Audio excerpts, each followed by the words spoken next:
Hello दोस्तों, AN horror stories YouTube channel में आप सभी का बहुत बहुत स्वागत है। दोस्तों, मैं हूं सात्यकी द्विवेदी। तो दोस्तों, आज की भूतिया कहानी सुनने के लिए आप लोग तैयार हो जाइए।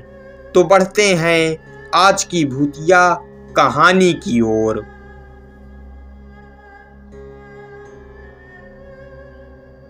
मेरा नाम अंशु तिवारी है। मैं जो आपको कहानी बताने जा रहा हूँ वो मेरे साथ 2012 में घटी थी। एक दिन मैं रात को सो रहा था, तभी मेरी नींद खुल गई तो मैंने देखा एक आदमी मेरे बिस्तर पर बैठा था और मुझे देखकर हंस रहा है। तभी मैंने उसे देखकर जोर की चीख मार दी और अपनी आंखें बंद कर ली।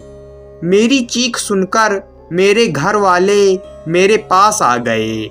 मैंने उनको सारी बात बताई, लेकिन उन्होंने मेरी बात नहीं मानी। उन्हें लग रहा था कि मैंने एक डरावना सपना देखा है। फिर सुबह जब मैं अपने रूम में पढ़ाई कर रहा था, तभी मैंने देखा वही आदमी मेरे रूम में खड़ा था। फिर मैं वहाँ से भागते हुए अपनी मम्मी के पास गया और उनको सारी बात बताई, लेकिन इस बार भी उन्होंने मेरी बात नहीं मानी। उन्होंने कहा कि तुझे वहम हुआ है। फिर मैं जब रात को सो रहा था तो फिर से मेरी नींद खुल गई।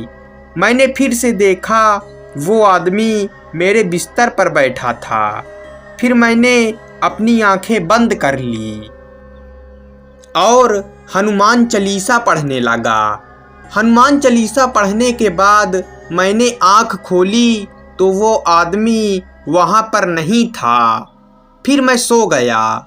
अगले दिन मैं एक तांत्रिक के पास गया और उसको सारी बात बताई। फिर उस तांत्रिक ने मुझे बेहोश किया। फिर 1 घंटे बाद जब मेरी आँख खुली तो उस तांत्रिक ने बताया कि वो आदमी जो तुम्हें दिख रहा था वो एक आत्मा थी।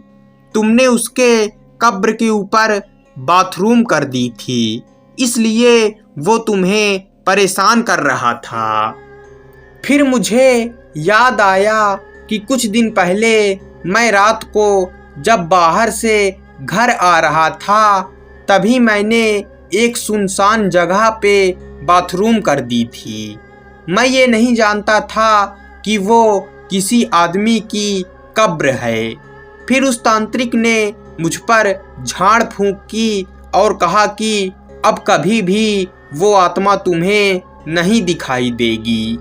फिर मैं अपने घर चला आया और वो आत्मा मुझे फिर कभी भी नहीं दिखाई दी।